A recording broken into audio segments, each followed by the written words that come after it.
Cranberry sauce. So I have an 8-ounce package of cranberries, and to this I am adding the juice of a squeezed orange. I'm going to put this on low, medium. I'm going to start it off on medium and then I'll turn it down to low. And I'll be having it with my celebration roast. I was going to call it celebration loaf. It doesn't matter, I don't think. It's some kind of block O make-believe meat, and it just makes me feel like I'm part of Thanksgiving. It's not something I would normally eat, but I will be eating it tomorrow. I am next tossing in sections from a second orange. And I have chopped them up to be about the same size as the cranberry. So you can see, as they cook down, they're still going to be pretty similar. Next thing I did is I chopped up a date, because I'm not putting any sugar in this. I could put in some honey if I wanted to, but this date is going to sweeten this up definitely enough. And between the orange juice, the date, and the rest of the ingredients, it's going to be sweet enough for me. So there's my chopped up, and this is chopped up to like raisin size pieces. So that's going in next. I have grated a teaspoon of ginger.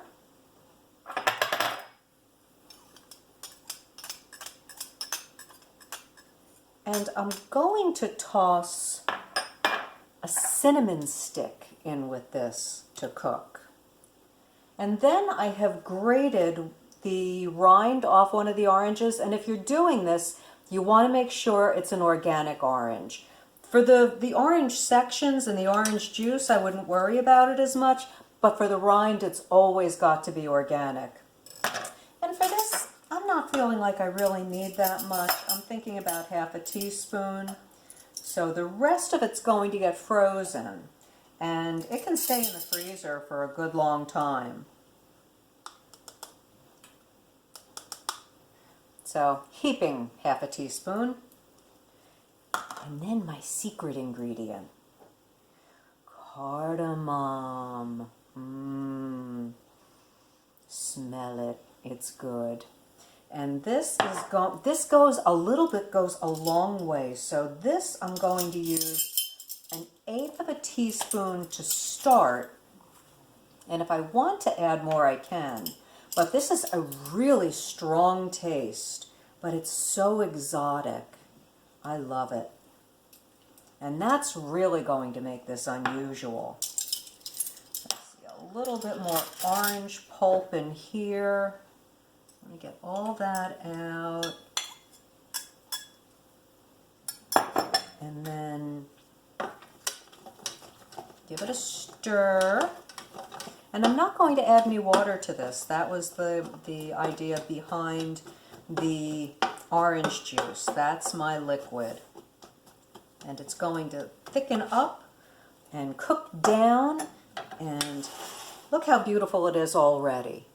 Don't you want to eat that? You do, don't you? I will be back in about a half hour and we'll see how it looks. It's been 20 minutes and this already looks done to me. It's a beautiful color. It's all cooked down. It's quite thick. Well, let me do that this way so you can see. And it's going to thicken up more as it cools. And I will be letting it cool overnight, so I want to make sure I get a little bit of orange, a little bit of cranberry, a little bit of date. This is so good you can just actually eat it as is. Maybe put it over a little bit of yogurt. This is some tasty. Oh man, it smells so good. My kitchen smells so good. Let's see what we got here. A little bit of everything. Don't need to burn my mouth.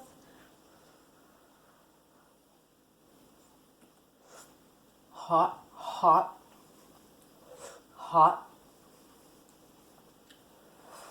hot.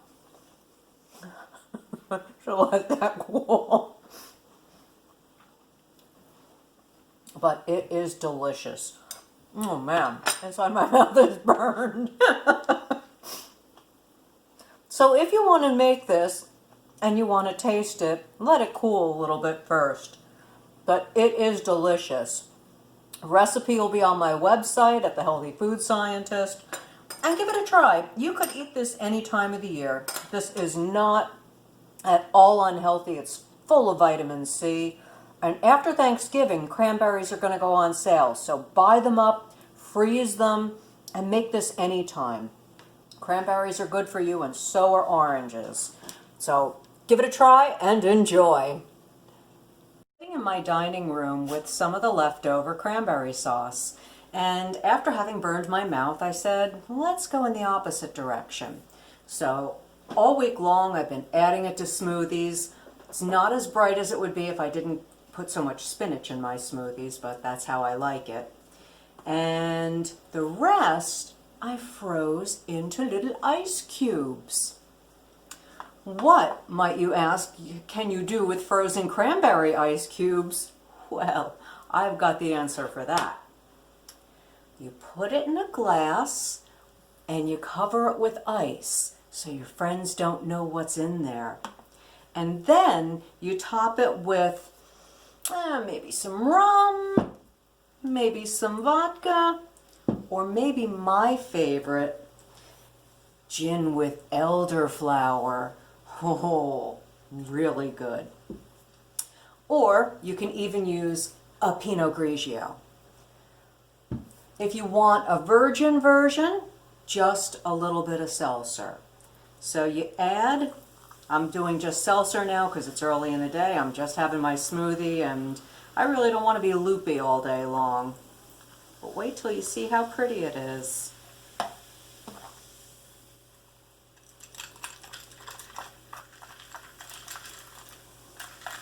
Yay! This reminds me of a drink I had at the Bethlehem Hotel, I guess about 2 years ago with my girlfriends during the holiday season.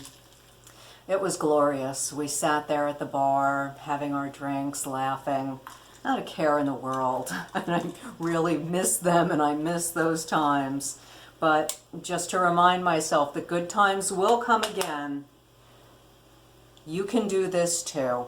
And even if you just drink this version, it's pretty darn tasty. So give it a try and keep eating cranberries and drink them in your smoothies, put them on your yogurt, do whatever you want to do, but keep eating healthy through this holiday season. And I will see you again soon. Go to my website, The Healthy Food Scientist, for this recipe and many others. Enjoy.